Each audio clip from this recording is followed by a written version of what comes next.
Muito bom dia a todos. Muito obrigado pela vossa presença. Ahm, Nós vamos iniciar hoje um ciclo de webinars sobre o título Proteção Civil para Todos.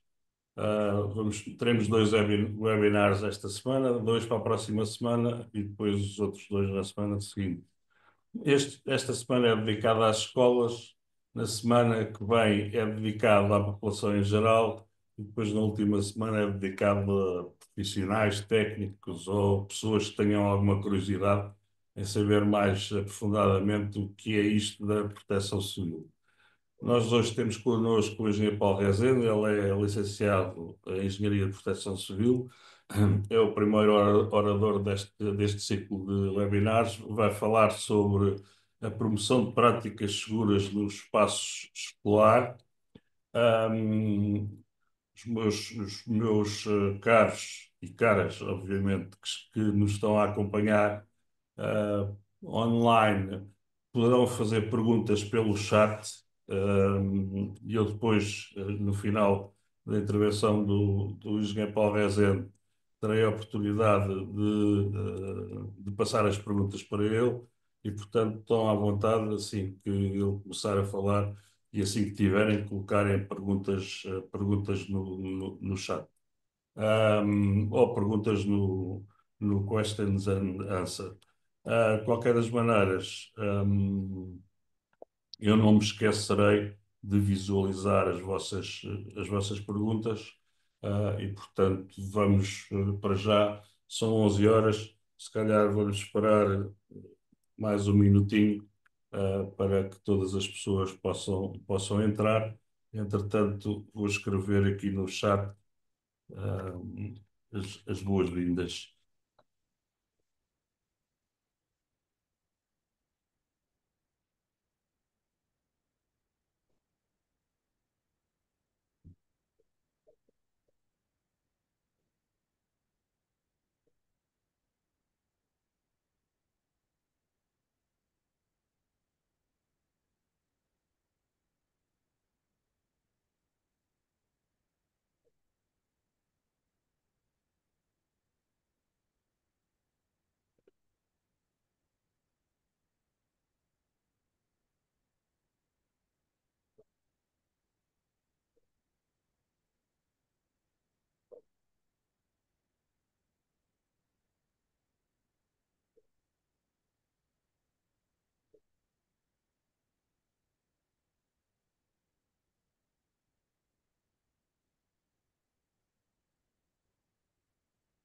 Ok, engenheiro Paulo Rezende, estamos na hora, exatamente em cima da hora, portanto vamos começar. Relembrando que a apresentação não deve exceder os 30, 40 minutos, e depois ficaremos com o resto do tempo, até por fazer os 60 minutos para as perguntas e para as respostas que forem necessárias. Portanto, engenheiro, o palco é seu. Muito obrigado, engenheiro Paulo Gil Martins. Bem, bom dia a todos, desde já, os participantes. Eu vou falar então, como disse o senhor engenheiro, de práticas, promover práticas seguras ao nível do espaço escolar. Portanto, basicamente, muito resumidamente, como foi dito, 30 minutos não se consegue abordar tudo o que é necessário. E eu começava basicamente por esta pequena questão. Conhece o principal responsável pela sua segurança? A maior parte das pessoas, se calhar, irá dizer que não, efetivamente.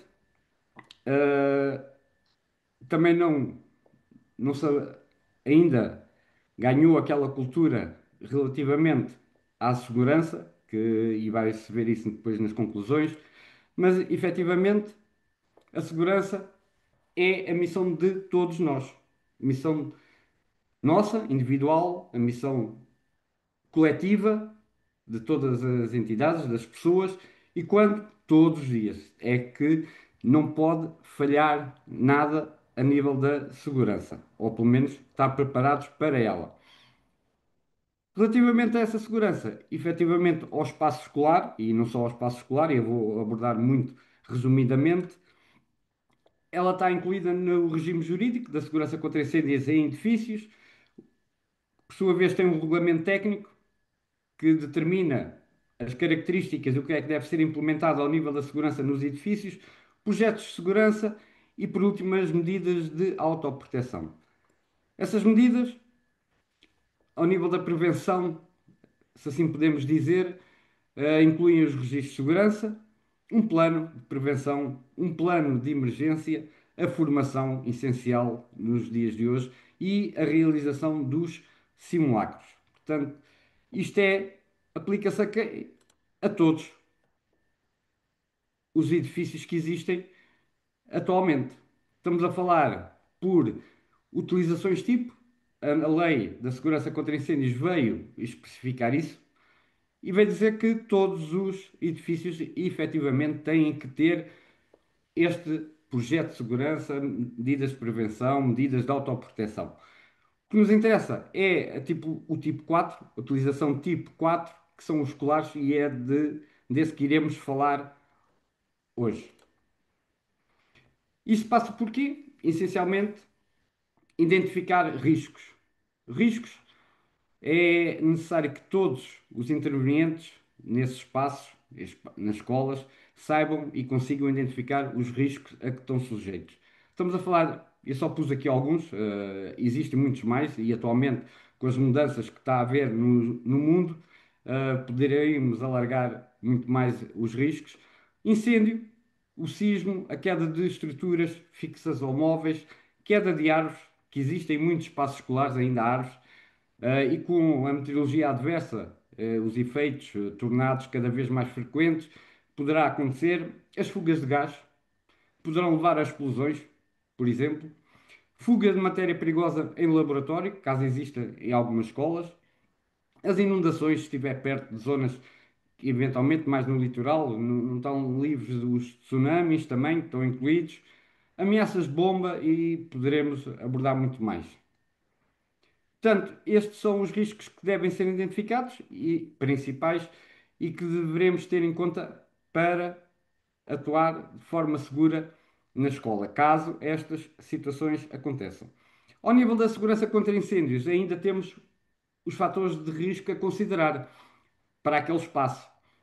A altura do edifício, a utilização tipo, neste caso a 4, de espaços escolares, o efetivo total, o número de pessoas que estão presentes naquele local, o efetivo em locais de risco D e E, que eu já vou especificar quais é que são, se é um espaço coberto ao ar livre, a maior parte das escolas possui as duas componentes, e se existem ou não pisos abaixo do plano de referência. Os locais de risco D são aqueles em que existem pessoas abaixo com crianças, basicamente, com menos de 6 anos de idade, com mobilidade reduzida, eventualmente, ou acamadas. Os locais de risco são aqueles que são destinados à dormida. Portanto, existem muitos espaços escolares, campos escolares, que já têm efetivamente dormitórios no seu espaço. Portanto, são sempre locais a ter em consideração. Como é que a segurança pode ser organizada? Basicamente, há um responsável de segurança, por norma da parte da direção do estabelecimento. Temos o delegado de segurança, que irá ser nomeado pelo responsável de segurança. Temos uma equipa de primeira intervenção, que irá atuar com os meios de primeira intervenção, que irá ser abordado noutros webinars, portanto, eu não me vou alargar neste em relação à parte da intervenção propriamente dita numa situação de emergência. Temos a equipa de evacuação e de vigilância, que iremos abordar de seguida, e ainda uma equipa de primeiros socorros. Nas situações de emergência, em caso de emergência, eu quero deixar aqui duas notas que ainda faz alguma, as pessoas ainda, eu faço essas perguntas muita vez na formação. Qual é a diferença entre um alarme e um alerta? A maior parte das pessoas não consegue diferenciar. Então, um alarme é um sinal sonoro ou luminoso para aviso de uma eventual ocorrência ou de uma situação anormal e de emergência, é acionado por uma pessoa ou eventualmente por um dispositivo em que se irá carregar as chamadas torneiras de alarme, ou então pelo sistema automático de detecção que irá desencadear este alarme. O alerta é a mensagem que vai ser transmitida para os meios de socorro, ok? Que vão ter que intervir no caso de incêndio ou uma situação que o justifique.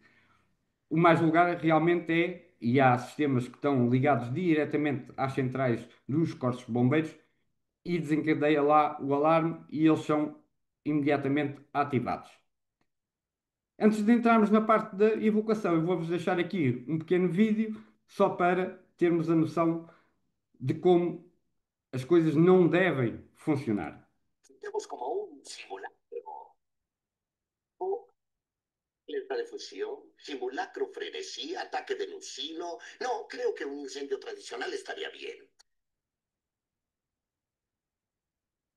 Listo, ahí estamos.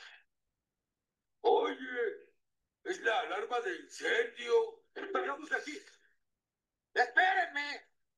¡Llénate, llénate! ¡Fuera de mi casa! ¡Ay!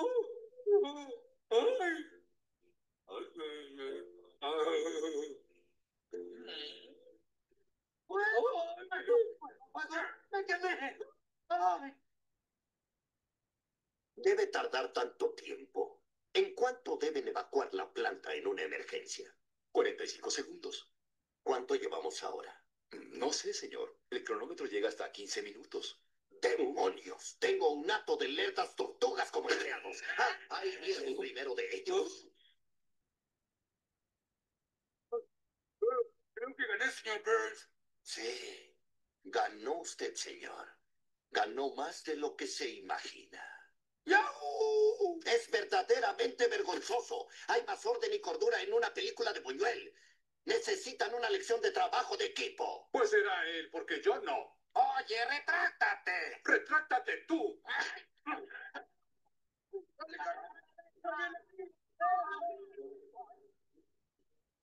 Entonces vamos a tener que ir a un estúpido.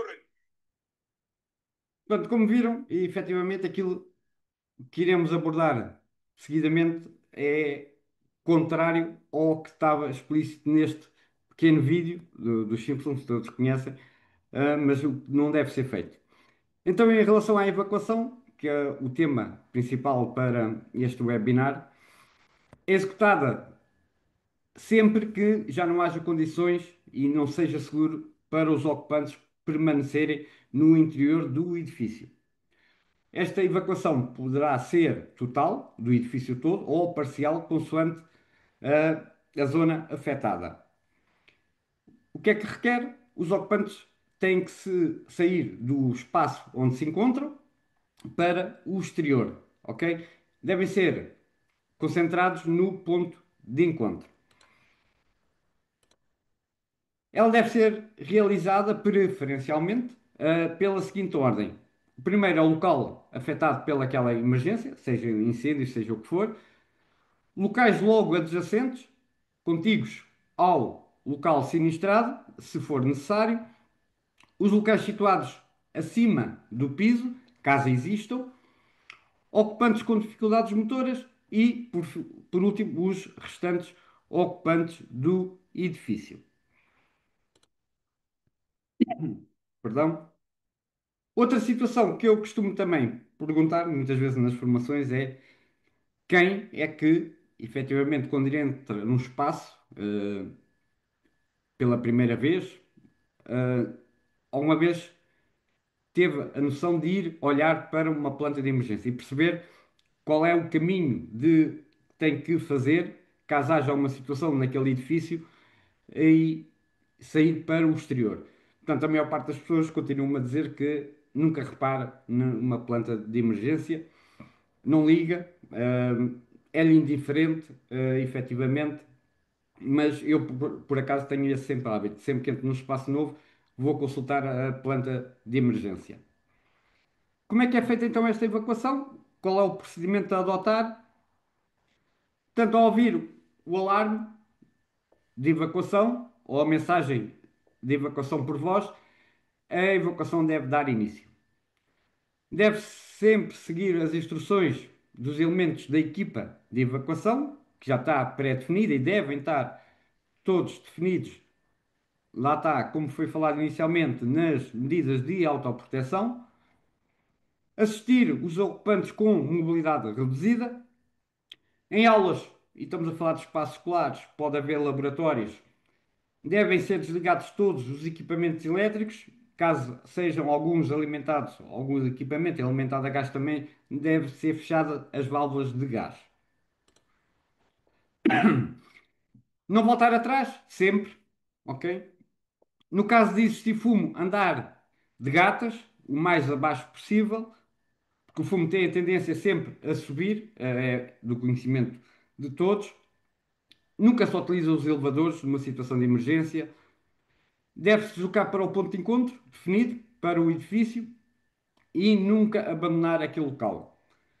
Informar os elementos das equipas de evacuação sobre eventuais pessoas desaparecidas ou que estejam feridas. Nunca se deve regressar ao interior do edifício. Peço perdão.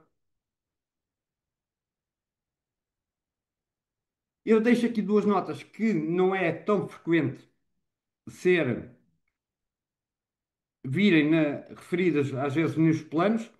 Estamos a falar da evacuação que pode acontecer de pessoas invisuais. Anunciar sempre a sua presença, dizendo o nome, informar a pessoa da natureza da emergência e oferecer ajuda. Nunca agarrar o braço da pessoa que está a ajudar. A gente deve oferecer sempre o nosso braço ao ombro como guia para a orientar. A pessoa irá caminhar um passo atrás de nós, guiando-se pelos movimentos do seu corpo. Se passar por um corredor ou um lugar estreito, colocar a mão da pessoa nas suas costas. Durante o trajeto até à saída do edifício, iremos informar, deve-se ir informando os locais por onde estamos a passar, descrever a localização dos obstáculos ou eventuais pessoas que estejam presentes. Lembrar de mencionar as escadas, as portas, corredores estreitos, rampas ou quaisquer outros obstáculos presentes no percurso. Não usar as palavras sem contexto, como aqui, acolá. Deve-se empregar palavras simples, esquerda, direita, em frente, a 2 metros, para evitar a confusão. Quando estiver fora do edifício, esclarecer a pessoa sobre o local em que se encontra e questionar se necessita de algum tipo de ajuda. Assegurar-se que a pessoa fica sempre acompanhada até que seja declarado o fim daquela emergência. Outra situação que também é esquecida muitas vezes é a evacuação de pessoas com surdez ou dificuldade de comunicação. Neste caso, deve-se tentar obter a atenção da pessoa por contacto visual, se necessário tocar no braço ou no ombro e ficar sempre de frente para a pessoa. Falar pausadamente e com clareza, utilizando palavras simples para que seja fácil a leitura labial. Nunca se deve gritar com estas pessoas. Utilizar a linguagem corporal e gestos, verificar se a pessoa compreendeu a mensagem da emergência e o que deverá fazer. Se necessário, escrever num papel, alarme de incêndio, saia pela entrada principal, aguarde no ponto de encontro. Mensagens curtas, diretas e claras. Se não for possível entender o que a pessoa disse, peça-lhe para repetir ou para escrever. Dar instruções visuais para indicar o percurso mais seguro, apontando para a sinalética e iluminação de emergência. Se a pessoa está acompanhada por um intérprete, que às vezes é difícil, de linha gestual, dirigir sempre para a pessoa com limitação auditiva e oferecermos para acompanhar a pessoa até ao ponto de encontro. Como eu falei, a equipa de evacuação é a equipa principal, em caso de seja decretada uma uma situação de emergência e para a evacuação. Esta equipa tem por funções coordenar a evacuação das pessoas para o exterior, certificar a saída de todos os ocupantes, dirigir os ocupantes ao ponto de encontro e não permitir o regresso ao local do sinistro. Assistir a elementos eventualmente feridos ou doentes em dificuldades durante a evacuação, tranquilizar as pessoas de forma a evitar o pânico e assegurar que a evacuação se faça de forma ordeira e sem precipitações. Vamos deixar aqui um pequeno vídeo feito computadorizado em sistema vectorial do que é efetivamente uma evacuação de um espaço.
Como viram neste sistema de evacuação, não tem nada a ver com o primeiro vídeo que foi mostrado ao início da apresentação. Portanto, uma evacuação ordeira, sem conflitos, sem pânico, e todos os ocupantes efetivamente estão concentrados no ponto de encontro. É assim que deveria correr normalmente, e para isso é necessário que efetivamente exista, e iremos falar, o treino, e a percepção dos riscos e como é que deve ser feita efetivamente esta evacuação. Ao nível da sinalética, que existe, tudo o que é a ver tem a ver efetivamente com a parte de evacuação. Existe a vermelha, que irá ser abordada nos webinars, a nível de equipamentos de primeira intervenção, extintores, os carretéis, os alarmes. Mas temos diversa sinalética e a principal, lá está, a indicação do caminho a tomar, as saídas de emergência, o ponto de encontro, as instruções de evacuação, as vias de evacuação que nunca devem estar obstruídas, portanto, o ideal e para evitar isso é colocar mesmo a sinalética para evitar que haja obstrução numa via de evacuação. Eu acrescentei aqui porque cada vez é mais frequente em espaços, e a lei, em alguns espaços, com um efetivo já considerável, existe, e vocês já devem ter reparado nos shoppings, principalmente, grandes comboios, que é a existência dos DAEs, os desfibriladores automáticos externos, saídas a utilizar em caso de emergência, porta de emergência, os botões para abertura de portas que poderão ser utilizadas e ainda apoiar sobre as barras caso o efetivo seja superior a 200 pessoas, em que as saídas de evacuação terão que ter as barras chamadas antipânico. Outra sinalética que pode ser utilizada é as instruções de segurança, ok? Nos locais poderá estar exposto, não é muito, não se consegue ver frequentemente, mas em alguns locais já existe colado na parede também as instruções de segurança. Em caso de incêndio, o fundamental e em caso de evacuação. A planta de emergência, o que é que nos diz? Diz-nos mesmo qual é o caminho principal ou alternativo, poderá haver ainda outro caminho alternativo, ou vários, para efetuar a evacuação. A localização, eu pus aqui mais ali aquela gota d'água, que é o local sempre onde a gente se encontra, na planta de emergência, e a seta verde que nos indica o caminho que deve ser efetuado para sair do edifício. Simulacros. É fundamental. As práticas de evacuação devem tornar-se cada vez mais um procedimento de rotina e um dever de todos os edifícios. Porque é a única forma de se conseguir o triplo objetivo de criar a rotina em situação de emergência, conhecer quais as condições dos edifícios e mentalizar e sensibilizar todos os utentes, utilizadores que ocupam aquele espaço para a evacuação em situação de emergência. A própria lei da segurança contra incêndios diz que, efetivamente, existe uma periodicidade para a realização destes exercícios simulacros. Estamos a falar a utilização tipo 4, marcada ali com o círculo a vermelho, e desde que pertença à segunda categoria de risco, com locais de risco D ou E, como foi falado, da terceira ao quarto, e tem a ver com a altura e o efetivo total lá, basicamente é para fazer de ano a ano.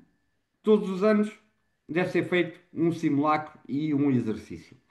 Por norma, as escolas já fazem ao início, preferencialmente deverá ser ao início do ano letivo. É quando entram novos alunos, devem ter essa percepção, caso aconteça alguma situação, e esse deve ser feito logo nas primeiras semanas. Se for organizado no final do ano letivo, é fácil no ano seguinte, quando entra o início do ano letivo, está organizado e é só pôr em prática. O objetivo é treino do pessoal da escola, testar todos os procedimentos de atuação em caso de emergência que estão inseridos no plano de emergência, o teste da coordenação entre a Organização de Segurança da Escola e as entidades de segurança, estamos a falar de bombeiros, Proteção Civil, PSP, GNR. Eu posso-vos dizer que neste momento aqui, e como estou aqui na sub-região do Médio Tejo, no Comando Regional, a nível de exercícios escolares, pelos 11 conselhos que existem na sub-região, temos cerca de perto dos 250 exercícios realizados em escolas, desde escolas básicas, escolas secundárias, infantários, e cada vez mais os serviços municipais apostam nesta situação de realização dos simulacros, o teste basicamente da evacuação das pessoas para o exterior do edifício. A nível da responsabilidade coletiva, deve-se proceder à divulgação das normas e dos regulamentos internos e implementação de ações de instruções e treino, nomeadamente ações de informação e divulgação das normas e dos regulamentos que existem em cada espaço. Poderá ser diferente de escola para escola. Exercícios de evacuação com ou sem simulacro de incêndio. O simulacro de incêndio, por norma, é efetuado como uma máquina de fumo colocada, mas não quer dizer que seja necessário fazer e encher o espaço com fumo. Pode ser feito só a parte da evacuação. Exercícios de evacuação em caso de sismo. Todos os anos, a parte da Autoridade Nacional de Emergência e Proteção Civil tem o exercício da terra treme, cada vez mais, todos os anos, tem acompanhado e aderido a esse exercício mais estabelecimentos escolares, tem sido um sucesso. Ações de instrução e treino sobre o manuseamento dos meios de primeira intervenção, que eu não vou estar aqui a especificar, como já disse, irá ser abordado noutros webinars. Instrução e treino sobre a utilização dos sistemas de alarme e alerta existentes. Caso haja o alerta direto aos bombeiros, isso é automático, é efetivo, mas caso não haja, como é que é feito o alerta? Tem que se ligar. Portanto, as pessoas têm que saber para quem ligam, para onde ligam. As ações de instrução e treino de primeiros socorros, manuseamento de equipamento e material e substâncias a nível dos laboratórios. E a nível da conclusão, basicamente, promover ações de formação e de sensibilização. Como é que isso pode ser feito? Cursos, turmas por anos, efetuar seminários, debates, exposições, feiras e nestas feiras, exposições, envolver também os familiares dos alunos. Isso é fundamental para que a mensagem passe, para que haja a segurança e saibam quais são as medidas que devem ser adotadas.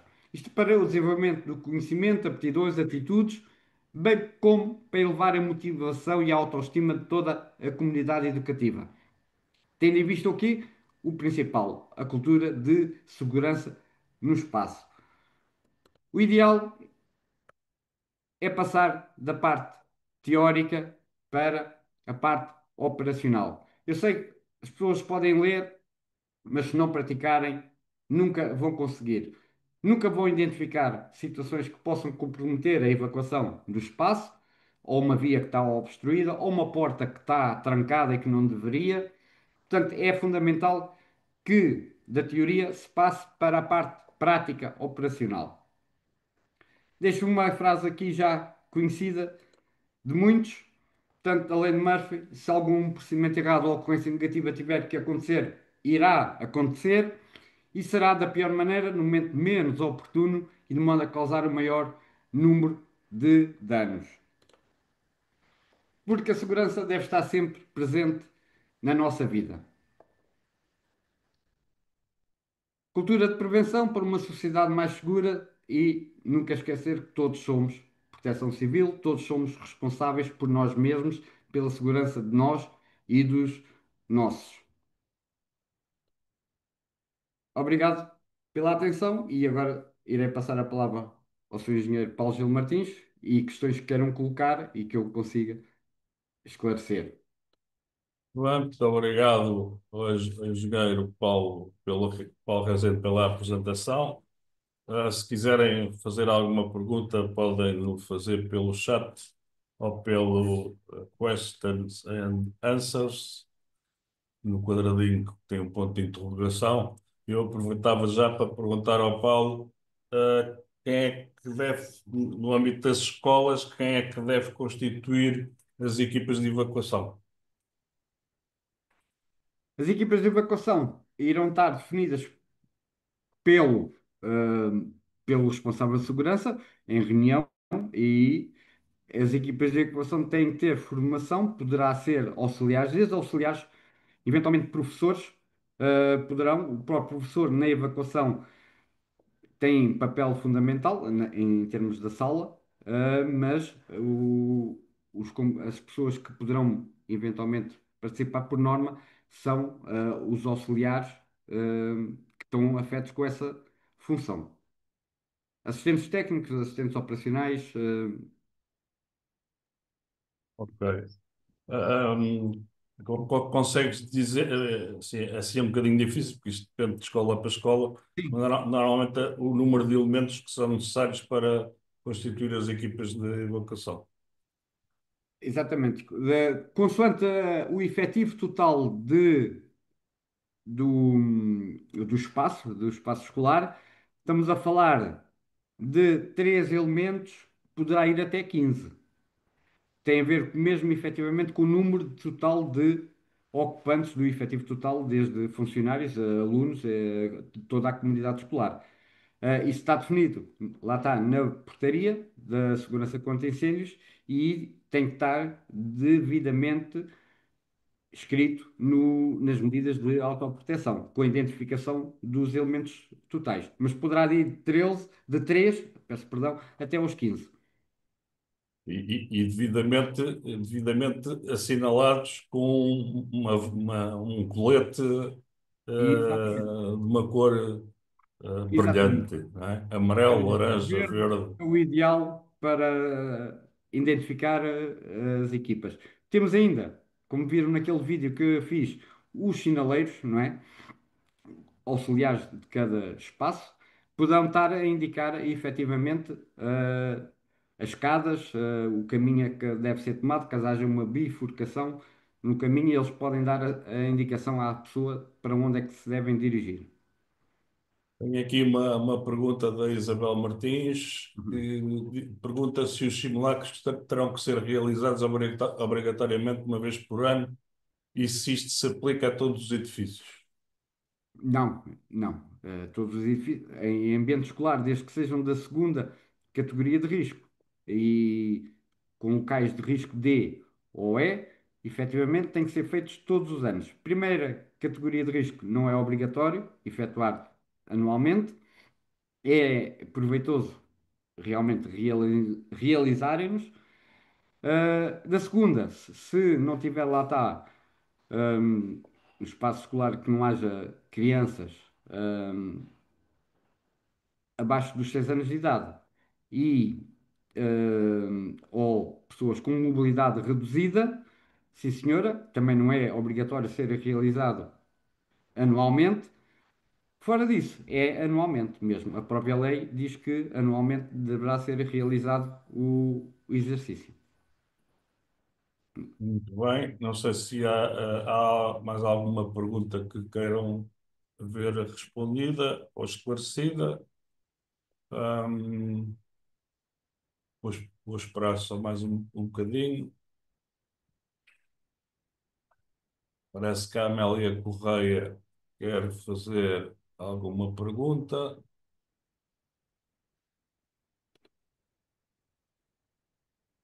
Vamos esperar um bocadinho, que ela poderá estar a escrever.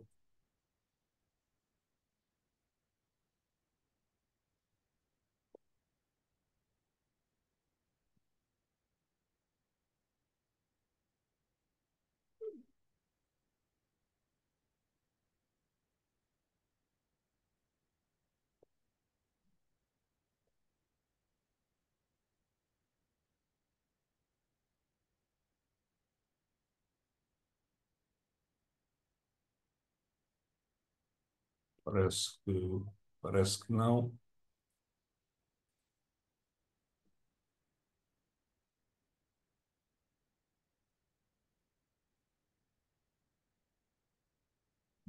A Amélia Correia diz que não estou a conseguir. Sim.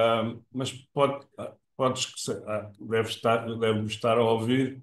Ahm, es- es- escreva a pergunta por essa via que está a utilizar.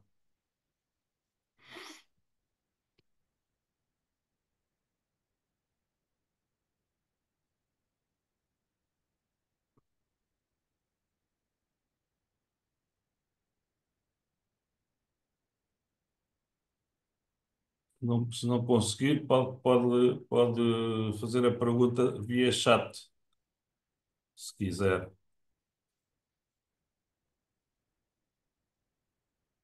Já tenho aqui a pergunta da Amélia Correia, que eu agradeço. A pergunta é: em creches temos mais bebés que adultos, não podendo voltar para trás, como fazemos? Exatamente, é uma boa questão. Ainda outro dia fiz um simulacro também num espaço assim, e eles tiveram que organizar a maneira com as equipas de conseguir. E então eu vi-os a trazer três ao colo, efetivamente. Eh, É uma questão de avaliação, caso a caso. É claro que nem tudo é a regra e nós sabemos que exceções. não se deve voltar atrás, existe a exceção, não é? Estamos a falar de crianças, não vamos lá deixar um bebê, efetivamente, e não o retirar do local. Mas lá está, é a questão de fazer mesmo esse simulacro. Eu realizei dois recentemente em creches e resultou muito bem, resultou e conseguiram. Vi educadoras com três bebés ao colo das salas, cada uma, e estavam duas ou três com auxiliares em cada sala e traziam três, pronto, três ao colo, base dois. É um teste bom a ser feito e realizá-lo. E verificar o que é que pode ser melhorado. Exatamente. Tenho aqui mais uma pergunta, desta feita do João Nunes. Hum. Ele diz que vai de escola para escola, vai-se aumentando o nível da escola. Neste caso, no caso da escola primária, os auxiliares devem estar com o colete, identificando, e terá de ser mais que um auxiliar, visto que são crianças mais pequenas. Portanto, a questão é basicamente parecida, são crianças pequenas, terão que ser auxiliadas pelos professores ou pelos auxiliares, Hum. e portanto eles têm que trazer as crianças para fora, levar as crianças para dentro. Aliás, trazer as crianças para fora, depois ir buscar outras crianças lá dentro, e portanto a questão coloca-se da mesma forma, certo? Exatamente, exatamente. É uma questão de testarem nós sabemos que os recursos humanos não é fácil, não é? Eh, e fazer a evacuação total com crianças, mas acima de tudo ensiná-las logo, lá está. As aulas fazer uma formação, como é que devem fazer o procedimento, mesmo sem ser aquele dia do exercício. Irem testando, é o ideal. Isso ser feito uma vez por semana, não digo uma vez por semana, uma vez por mês, saber quem é que vai à frente, quem é que vai, o delegado de turma, por norma, também o professor no final, saber se são todos, saíram ordeiramente pelo local ou não. Enquanto isso não tiver, depois eu acredito que se esse procedimento estiver interiorizado neles, nas crianças, elas próprias conseguem fazer aquilo de forma correta, com entusiasmo, sem andar aos atropelos, entre aspas, digamos assim. Mas lá está, os recursos humanos muitas vezes é. E lá está, três pessoas para uma evacuação, se o efetivo for realmente reduzido, o espaço for pequeno, o efetivo total. Uh, é difícil, eu sei que é difícil. Por isso é que cada professor que está na sala, cada auxiliar que está na sala, deve de incutir neles essa cultura e esse procedimento para efetuar a evacuação. O João Nunes continua aqui a dizer que por vezes será necessário mais pessoas para rever se existem meninos para trás. Ah, é verdade, mas Lá está, recursos humanos.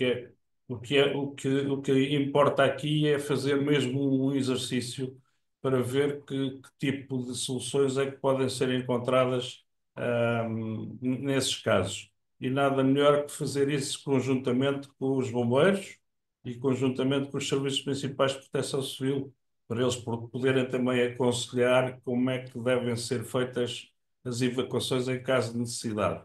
A Amélia Correia diz, e bem, para 38 bebés com 9 adultos, é uma questão que teremos que avaliar e testar, é verdade, é exatamente no seguimento daquilo que eu disse. A Inês Gomes também nos faz aqui dá-nos aqui uma orientação. Uma ideia é, se as creches forem no resto do chão, podem tentar arranjar carrinho das compras e forrarem prontos para utilizar e colocarem dentro deles sentados, e assim conseguem trazer mais crianças, visto que as educadoras são poucas. Pode ser uma solução. Exato. A criatividade, neste caso, é sempre uma solução. Eu posso, por exemplo, ahm, dar-vos um exemplo de uma formação também que eu dei a nível particular, de uma escola de crianças novas ainda, digamos que a orientação que deixei era ir treinando as crianças tipo jogo em sala de aula, que elas fossem capazes, em caso de necessidade, de darem as mãos umas às outras e irem em fila e poderem ir em fila com o professor à frente e outro professor atrás, de mãos dadas umas às outras e poderem sair da sala de aulas ou do local onde estão. Outra coisa que podem fazer em termos de brincadeira é arranjar, por exemplo, uma corda mais ou menos grossa, enfim, e mais ou menos comprida, depende, e ensinar os miúdos quando for necessário, agarrar na corda com a mão direita ou com a mão esquerda e fazer disto um jogo, para quando for necessário, um dos professores estar numa ponta da corda, outro professor ou o auxiliar estar na outra ponta da corda, e os miúdos já sabem que se vão agarrar à corda. Depois é uma questão de os ir levando para o local que queremos. Portanto, há aqui várias formas de resolver o problema. É um problema que é complicado e, portanto, o que era necessário é que não houvesse emergências, que não houvesse ocorrências, que a escola tivesse as condições necessárias, nomeadamente em termos de segurança contra incêndios, para nunca poder haver uma situação de incêndio. Sabemos que isto não é 100% razoável dizer isto, nunca haver, não há risco zero em lado nenhum, mas as escolas elas próprias devem estar equipadas e devem ter os planos de segurança atualizados. Não sei se queres dizer mais alguma coisa, Paulo. Não, perfeitamente Se, esclarecido. se houver, se houver mais, Criatividade mais. dos educadores para as crianças mais pequenas é fundamental. E lá está, é como o Paulo Gil Martins tinha dito, fazer essas brincadeiras, esses jogos, não digo todo, lá está, todas as semanas, mas todos os meses, fazer uma parte de uma brincadeira para colocá-los nesse caminho da autoproteção e a cultura de segurança neles. Não sei se há mais alguma questão ou alguma dúvida que queiram colocar. Vou esperar só mais um bocadinho. A Amélia Correia colocou aí outra. Exatamente. Uma criança, o lugar de turma, por norma numa escola mais ou Já, coisa, seja responsável. ah, É o já, chefe. trabalhei em pré-escolar e no grupo de crianças, uma das crianças era sempre a chefe de fila e Exato. sempre era uma mais-valia com menos recursos humanos. É isso mesmo. É isso mesmo. É isso mesmo. Normalmente nas evacuações das salas de aulas há sempre um chefe de fila e depois há sempre uma outra pessoa que fecha a fila, digamos aqui, assim, que é o Serra-Fila, o próprio nome indica. E se isso for possível educar as crianças nesse sentido, para haver sempre uma chefe de fila, ou mais velha, ou mais desembaraçada, e outra serra-fila, também é uma das hipóteses boas para ajudar a resolver essas complicações que normalmente existem. Exatamente. Está aqui o Rafael. O Rafael a perguntar se podemos ter acesso aos slides que foram mostrados. Vão ter acesso, nós vamos enviar com os certificados, vamos enviar a apresentação que aqui foi feita. Ahm, a Isabel Martins está a perguntar a mesma coisa, Mesma portanto, coisa. nós vamos a. ahm, o Rafael diz que aparece Rafael, mas não é o Rafael, é o Zé Afonso. Está feita a correção. Ahm, muito bem. Portanto, nós vamos disponibilizar o PowerPoint para vos enviarmos. Depois há alguma questão que tenham, alguma dúvida que tenham. Não sei se o Paulo pôs aqui os e-mails, o Não, por teu. acaso não está, mas depois pode divulgar por eles. Sim, eu depois Era a quando mandar, apresentação. eu vou pôr aqui o meu e-mail no chat e vou-vos mandar para todos. E depois, se houver alguma questão, queiram colocar, estejam à vontade. Exato.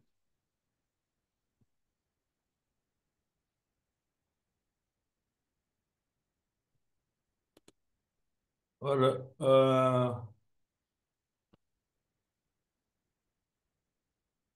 já temos esta resposta feita, esta também. Obrigado nós, Amélia, pela sua presença.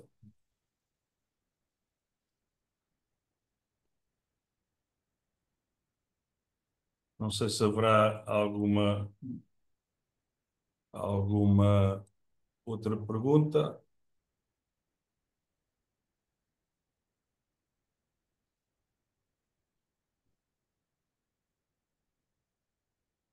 Muito bem, se não houver mais nenhuma pergunta, agradecer mais uma vez a vossa presença. Foi um gosto tê-los connosco desta vez, embora, embora, embora a divulgação tenha sido feita muito em cima da hora, desta vez as coisas não correram assim muito bem, houve aqui uns atrasos, mas meteu-se também a semana dos feriados e, portanto, isto atrasou-se um bocadinho. Mas pronto, nós voltaremos para o ano a fazer outra coisa do género, outro ciclo de seminários e, portanto, esperamos tê-los cá connosco outra vez. Muito obrigado pela vossa presença. Uma boa semana, um bom feriado para aqueles que puderem ter o feriado e boa ponte para aqueles que fizerem a ponte. Ah, muito obrigado pelos agradecimentos que estão a mandar. Não precisam de agradecer, foi de livre vontade e, portanto, estamos aqui todos para o bem comum. E, portanto, não há tempo demais para se expor ou para se informar ou para se dar orientações sobre a segurança de todos nós, porque, como nós dizemos aqui no nosso banner, a segurança és tu. E, portanto, se a segurança és tu, a segurança somos todos nós. Muito obrigado e até um dia deste ou até ao próximo webinar, que é já na quarta-feira. Muito obrigado pela vossa presença.